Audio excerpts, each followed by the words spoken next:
अंतर्राष्ट्रीय साक्षरता दिवस। भारत द्वारा अवैध रूप से अधिकृत जम्मू कश्मीर में दशकों के संघर्ष ने बालकों की शिक्षा को प्रभावित किया है।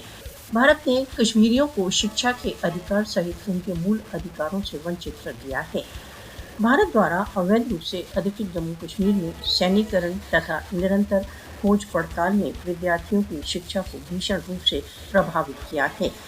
कश्मीरी विद्यार्थी किस प्रकार शिक्षा पर ध्यान केंद्रित कर सकते हैं जब वे भारतीय सशस्त्र बलों द्वारा अपने प्यारों की हत्याएं देखते हैं। कश्मीरी विद्यार्थियों को सुरक्षित शिक्षा के स्थान पर भारतीय सशस्त्र बलों द्वारा आतंक तथा अपमान का सामना है।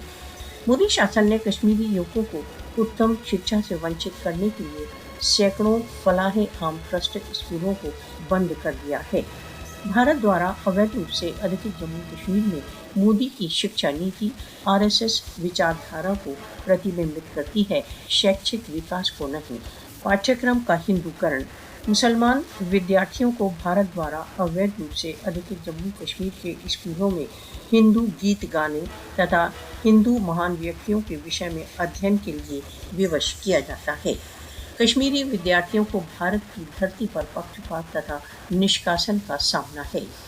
अंतर्राष्ट्रीय समुदाय को भारत द्वारा अवैध रूप से अधिकृत जम्मू कश्मीर में तुरंत रूप से शैक्षिक संकट का समाधान करना चाहिए।